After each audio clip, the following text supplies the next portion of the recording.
আপনি শিক্ষককে যদি বলেন ভলেন্টারি চাকরি করতে, শিক্ষককে যদি বলেন গ্রুপ ডি করতে, এটা কি তার মেধা, তার একাডেমিক, তার সঙ্গে সম্মান দেখানো হবে?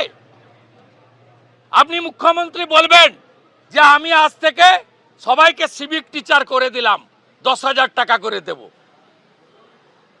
এটাই কি প্ল্যান বি? এটাই প্ল্যান সি?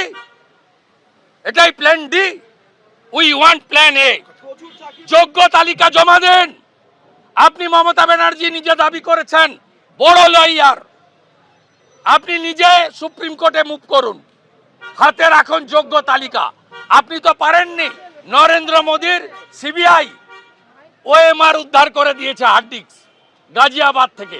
আপনার সুবিদাস পার্থরা পুড়িয়ে দিয়েছিল, এসপি সিনহা, কল্যাণ গাঙ্গুলি পুড়িয়ে দিয়েছিল। আমার যারা যোগ্য চাকরিহারা তাদেরকে আজকে আশ্বস্ত করছেন মুখ্যমন্ত্রী মমতা বন্দ্যোপাধ্যায়। এই কথা বলে যোগ্য চাকরিহারাদের কারুর চাকরি যাবে না। সুপ্রিম কোর্টের কাছে ব্যাখ্যা চাইবো যে যোগ্য চাকরিহারা তারা যদি চলে যান তাহলে স্কুলটা চলবে কি করে। যদি সর্বোচ্চ আদালত সে বিষয়ে কোনো ব্যাখ্যা না দেয় তাহলে বিকল্প ব্যবস্থা তাও তৈরি রয়েছে। কি বলেছেন মুখ্যমন্ত্রী দেখুন। আমরা অভিষেক মনু সিংভিকে বলছি, আমরা কপিল সিব্বলকে বলছি, আমরা রাকেশ দ্বিবেদীকে বলছি, আমরা কল্যাণ ব্যানার্জিকে বলছি, আমরা প্রশান্ত ভূষণকেও বলতে বলেছি, এবং তাছাড়াও আরও অনেক লিগাল ফার্ম থাকবে যারা রাজ্য সরকারের হয়ে যোগ্য টিচারদের সমর্থনে আইনের লড়াই করবে। এইটা আমরা ক্লারিফিকেশন চাইব কোর্টের কাছে ফার্স্ট, যে তারা আজকে কি করবেন।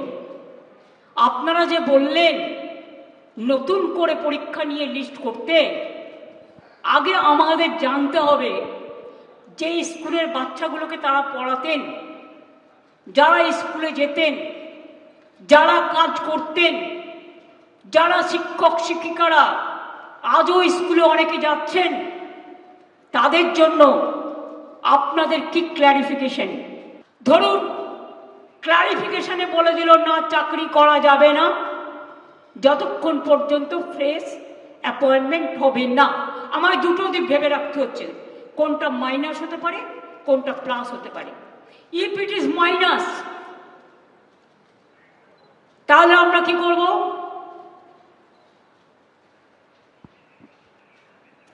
মাইনাসেরটা আমার না বলাই ভালো, আমার মাথায় কিছু আছে। আমি ধরে নিচ্ছি এটা প্লাস হবে। যারা যোগ্য তাদের চাকরি নিশ্চিন্ত করার দায়িত্ব সরকারের।